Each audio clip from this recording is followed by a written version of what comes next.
So surfing to me is a really peaceful place. It's about being in nature. It's about doing something I love. And so it was really an inspiration behind some of this work.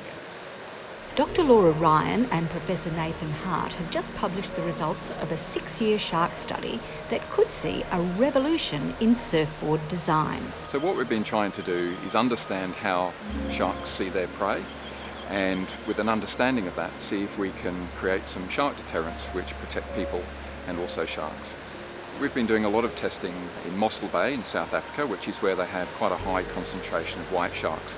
There's an island there called Seal Island, so the sharks are there to hunt the seals, and it's a great place to do this kind of testing. So what we've been doing is driving a boat and pulling behind that boat a seal-shaped foam decoy and seeing how the sharks respond to that decoy. And what we found out is that if you put lights on the bottom of the decoys, the sharks leave them alone.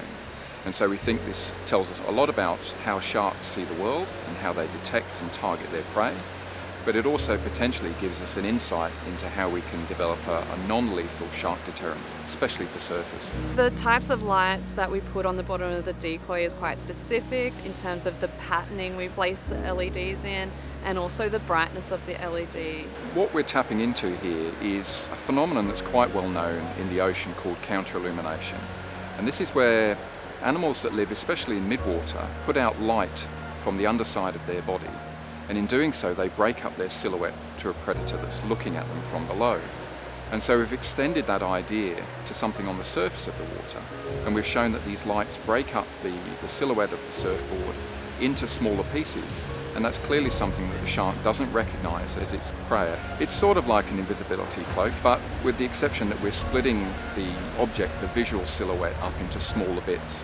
So it doesn't all disappear, and in fact the lights need to be fairly bright to have this effect. So it's a complex interaction with the shark's behaviour. The lights have to be a certain pattern, a certain brightness, and so it's quite critical that these lights are deployed in the right way. And so if you don't get this right, it might not have the effect that you're after. There's always a possibility that any stimulus that you put in the water might attract a shark. So with our careful testing, what we've done is to find the optimal brightness, which basically works like a counter-illumination device, breaks up the silhouette of the board and seems to deter the sharks from approaching.